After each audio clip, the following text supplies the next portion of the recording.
সুধীর দর্শক বন্ধু, আপনারা দেখছেন একে নিউজ বাংলা। আর এই মুহূর্তে উপস্থিত রয়েছি কলকাতা হাইকোর্টে। হাইকোর্টের রায় কিন্তু সুপ্রিম কোর্টে বল থাকলো, বাতিল হলো 26,000 চাকরি। রাজ্য সরকারের কোনো হেলদোল নেই আমরা দেখতে পাচ্ছি। আরেকদিকে দেখতে পাচ্ছি যে অকাপ সংশোধনী বিল নরেন্দ্র মোদী রাত 2টোর সময় পাশ করলেন। অমিত শাহ বলছে মুসলমানের উপকার হবে। 12-13 বছরে যে বিজেপি সরকার চলছে, কোন মুসলিমের উপকারে লেগেছে? এই বিজেপি সরকার কোন মুসলিমের উপকার করেছে?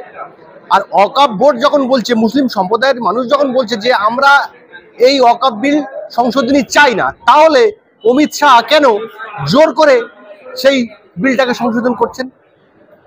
আসলে এই যে মুসলিম সম্প্রদায়ের হাজার হাজার বিঘের সম্পত্তি, লক্ষ লক্ষ বিঘের সম্পত্তি জমি রয়েছে, আমরা যে হাইকোর্টে দাঁড়িয়ে কথা বলছি, হাইকোর্টে ওয়াকফ সম্পত্তি, ইডেন গার্ডেন পাশে রয়েছে, জানেন ইডেন গার্ডেন, আপনার বিধানসভা, সমস্ত ওয়াকফ সম্পত্তি। এই যে মুসলিমদের এত যে সম্পত্তি রয়েছে ভারতবর্ষে, সেই সম্পত্তিগুলো যে কোনো প্রকারের দখল করতে হবে, গ্রাস করতে হবে। এটা হলো বিজেপির একটা চক্রান্ত। মুসলিম সম্প্রদায়কে বিজেপি কোনোদিন উপকার করতে পারে না। মুসলিম সংখ্যালঘু সম্প্রদায়ের এই বিজেপি সরকার সব সময় অপকার করে এসছে।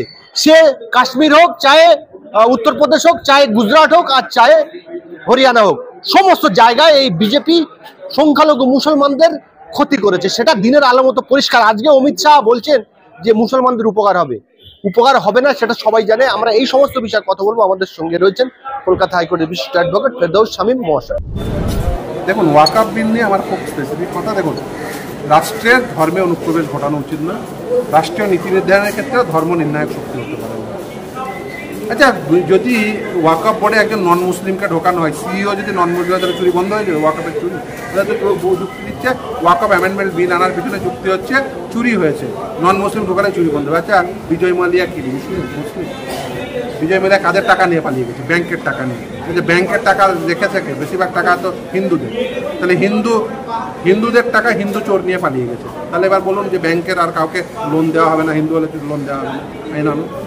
অমিত শাহ বলছেন যে আমি আপনার শুভাকাঙ্ক্ষী, আমি আপনার আমার বললাম তো যে এরা এইসব বলবে, এরা বলে টোলে আপনাকে রামনবমীর মিছিলে হাঁটিয়ে নেবে, আপনাকে এরা বলে টোলে এদের ছেলেদের দেখবেন ক্রিকেট বোর্ডের মাথায় রাখবে, নিজের ছেলেদের বিদেশে পড়াবে, আর আপনার ছেলেকে হাতে অস্ত্র দিয়ে রামনবমীর মিছিলে হাঁটিয়ে নেবে। এদের হিন্দু মুসলিম ছাড়া অন্য কোনো। আমার মেয়ে আমি বিয়ে দেব না, আপনি বলছেন যে হ্যাঁ দেন, ভালো হবে, আপনার ভালোর জন্য বলছি। তো অমিত শাহ ঠিক তেমনই বলছেন যে যাদের ওয়াকফ বিল মুসলিম সম্প্রদায়ের সম্পত্তি, তারা তো বলছে আমরা চাই না, তাহলে জোর করে তাদের আসলে দেখুন, নরেন্দ্র মোদী ক্ষমতায় আসার পরে রিসার্চ তো কিছু করেননি, উন্নয়নও কিছু করেননি, চাকরি ব্যবস্থা কিছু করেননি। বছরে 2 কোটি চাকরি করেছে, আপনার অ্যাকাউন্টে 15 লাখ টাকা গেছে, যায়নি। এবার এটা নিয়ে তো আপনি প্রশ্ন করবেন, যাতে প্রশ্ন না করতে পারেন সেই জন্য এই ওয়াকফে আপনাকে ভুলিয়ে রেখে। আপনি এই যে ওয়াকফ নিয়ে প্রশ্ন করুন, আপনি একবার প্রশ্ন করতে পারলেন না 2 কোটি চাকরি হয়েছে কি?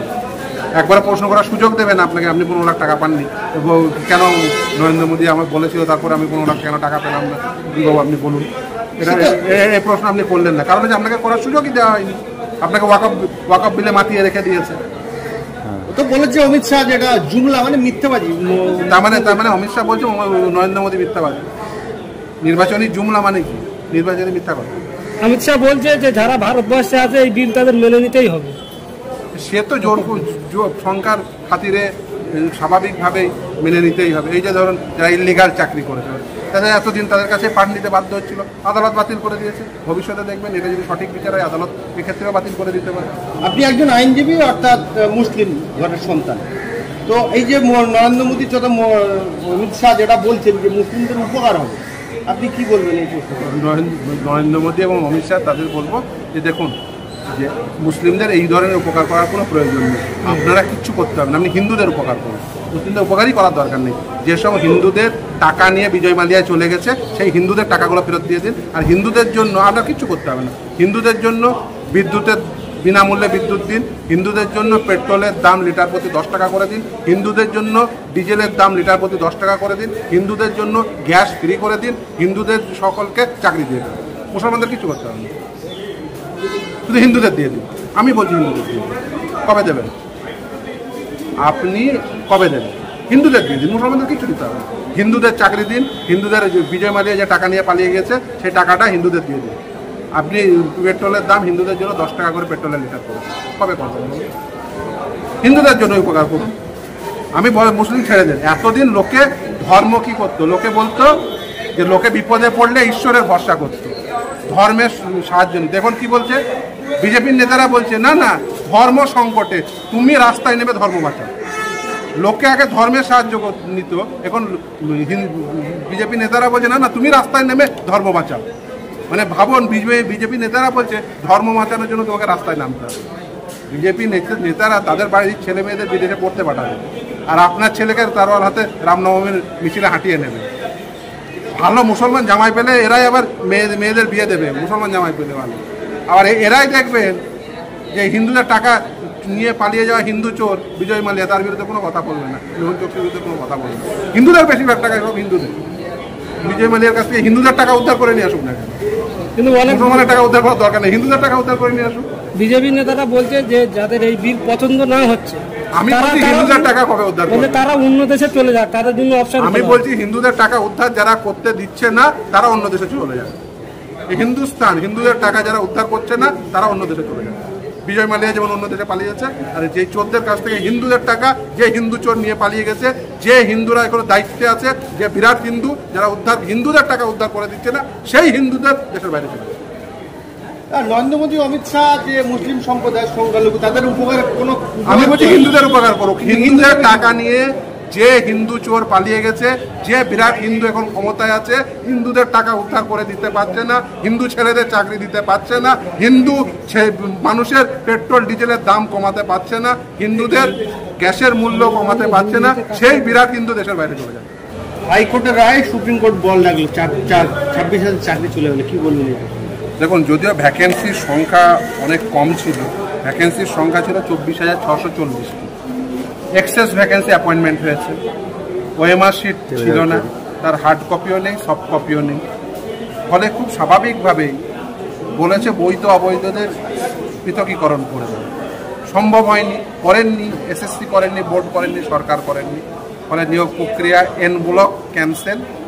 শুধুমাত্র যারা ডিসেবল ক্যান্ডিডেট তারা সার্ভিস কন্টিনিউ করবে প্রেস সিলেকশন হওয়া পর্যন্ত, আর যারা টেন্টেড ক্যান্ডিডেট, যারা চিহ্নিত টেন্টেড ক্যান্ডিডেট, তারা বেতন ফেরত দেবে। যারা আনটেন্টেড ক্যান্ডিডেট বলে নিজেদের ক্লেম করছে, যাদের স্পেসিফিকলি টেন্টেড নয়, এই ধরনের ক্যান্ডিডেটরা তারা তাদের সার্ভিসও বাতিল, তারা রিক্রুটমেন্ট প্রসেসে এজ রিল্যাক্সেশন নিয়ে তারা প্রেস রিক্রুটমেন্ট প্রসেসে তারা পার্টিসিপেট করবে।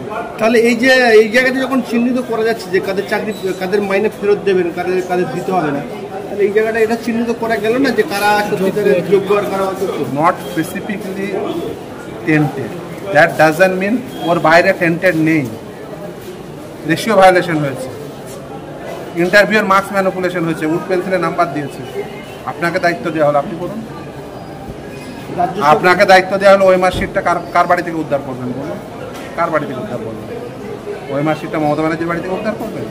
সুবীরের ভট্টাচার্যের বাড়ি থেকে উদ্ধার করবেন? এসপি সিনহার বাড়ি থেকে উদ্ধার করবেন? কার বাড়ি থেকে উদ্ধার করবেন? মমতা ব্যানার্জিকে বলুন ওএমআর শিটটি কোথায় আছে। কেন রুল তৈরি করেননি যে ওএমআর শিট রাখতে হবে? এখনও বলছি, আবারও অনেক ইন কিউ আছে, ক্যান্সেল হবে। ওকে ইমিডিয়েট বলুন, এসব হাটবাজি বন্ধ করুন, ওএমআর শিটগুলো রেখে দাও। আর ওএমআর শিট রাখলে ওর সরকার থাকবে না, তো সব কটা জেলে যাবে। ওখান থেকে পয়সা নিয়েছে আর ওএমআর শিটগুলো ধ্বংস করে দিয়েছে, বলেছে ভেবেছে যে এখন কিছু গাধা হয়, চোখ বন্ধ করলে ভাবে পৃথিবীতে আর কিছু নেই। মমতা বন্দ্যোপাধ্যায়রা হচ্ছে সেই ক্যাটাগরি। রাজ্য সরকারের সদিচ্ছার অভাব আছে যে 26,000 সদিচ্ছা নয়, চোর। সদিচ্ছা বাতিল, চুরি করেছে মমতা ব্যানার্জিরা, চুরি করেছে। সদিচ্ছা আবার চুরি করেছে তাই বাতিল।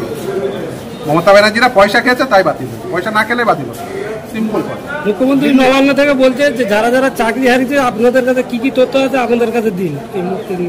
একটাই, মমতা ব্যানার্জি বললো কার কার টাকা দিয়েছে তাদের তথ্য মমতা ব্যানার্জি দেখ, তাহলেই হবে। আর মমতা ব্যানার্জি নিজে জেলে চলে যাক। মমতা ব্যানার্জি যদি চাকরি চলে যেত তাহলে সকলের চাকরি বেঁচে যেত। যদি মমতা ব্যানার্জির চাকরি চলে যেত তাহলে সকলের চাকরি বেঁচে যেত। একমাত্র মমতা ব্যানার্জির চাকরি থাকার জন্য সকলের চাকরি বাতিল হয়ে গেল। দিল্লির মুখ্যমন্ত্রী অরবিন্দ কেজরিওয়ালকে গ্রেপ্তার করা হলো, জেলে রাখা হলো।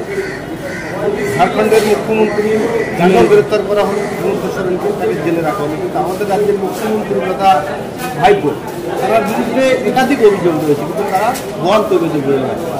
সেটা নরেন্দ্র মোদীকে জিজ্ঞাসা করুন যে কেন ভাইপো এবং পিসি হল তবিয়েতে ঘুরে বেড়াচ্ছে এত প্রমাণ থাকা সত্ত্বেও। এইভাবে এই যে গোটা মামলা করে গোটা এত প্রমাণ থাকা সত্ত্বেও এরপরে আর কিছু লাগে ওকে জেলে ভরার জন্য, তাও কেন করছে না সেটা সিবিআই বলতে পারবে, দিল্লির সরকার বলতে পারবে।